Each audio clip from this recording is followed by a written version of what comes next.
Biggest thing with you, mate, is setup. And it always is for most golfers. They sort of set up. The thing is, if you start off incorrect, you've got to make adjustments. Now, you can make good adjustments.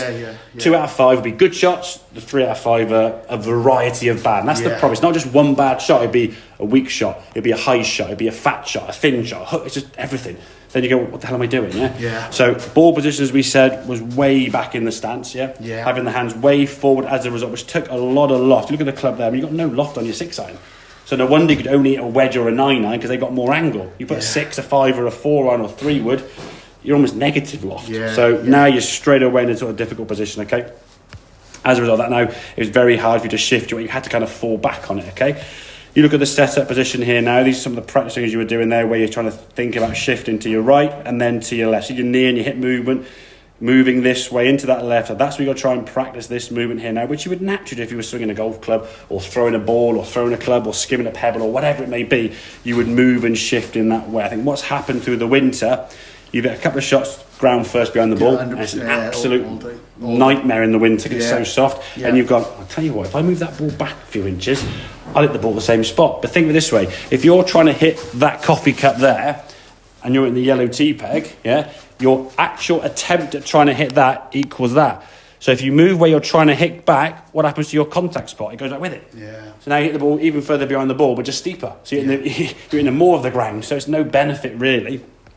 And your body's going to... If I throw a ball to you to your right side, where's your weight going to go to get it? You're going to go over there to get it, aren't you? So that ball moves back in your stance.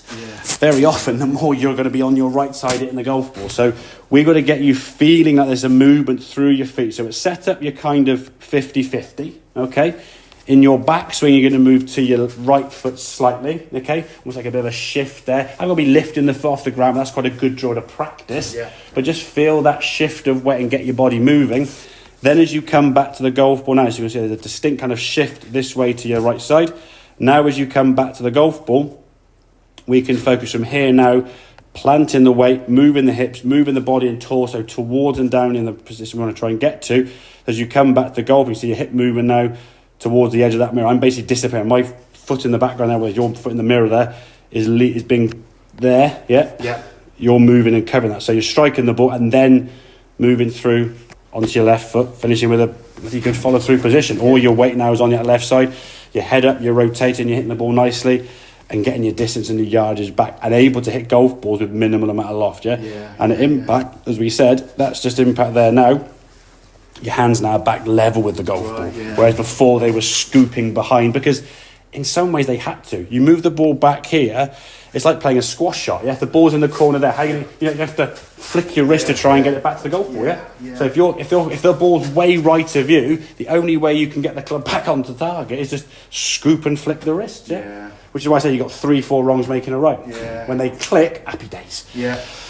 When they don't, that's good. Does that make sense, buddy? So just a quick summary then. Set up, key thing for you. I think alignment, and when we say change your feet, don't just bring a foot forward, you bring your whole body round in a sort of rotational movement. You've got to rotate everything. I know, exactly.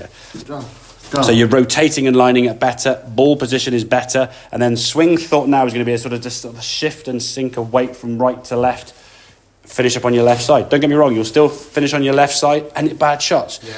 But in theory, you'll hit less bad shots and the quality of the bad shots will be better. And that's really what we're looking for long term, absolutely. If you hit 3 out of 5 good and 2 out of 5 that are not so good, but they're front left or front right or green side, okay, up and down for a bogey or whatever, It's when you're bad, just a snap hook out of bounds or a duff 20 yards in front of you. That's the problem. So that's really... So when I tee on a par 3, I'm using the tee. That's why I can't hit the ball very far as well. Just scooping up in the air. Basically, your 6-iron becomes like a 9-iron. Going nowhere, Exactly, Okay, buddy? So that answers that question as well. Definitely, good stuff.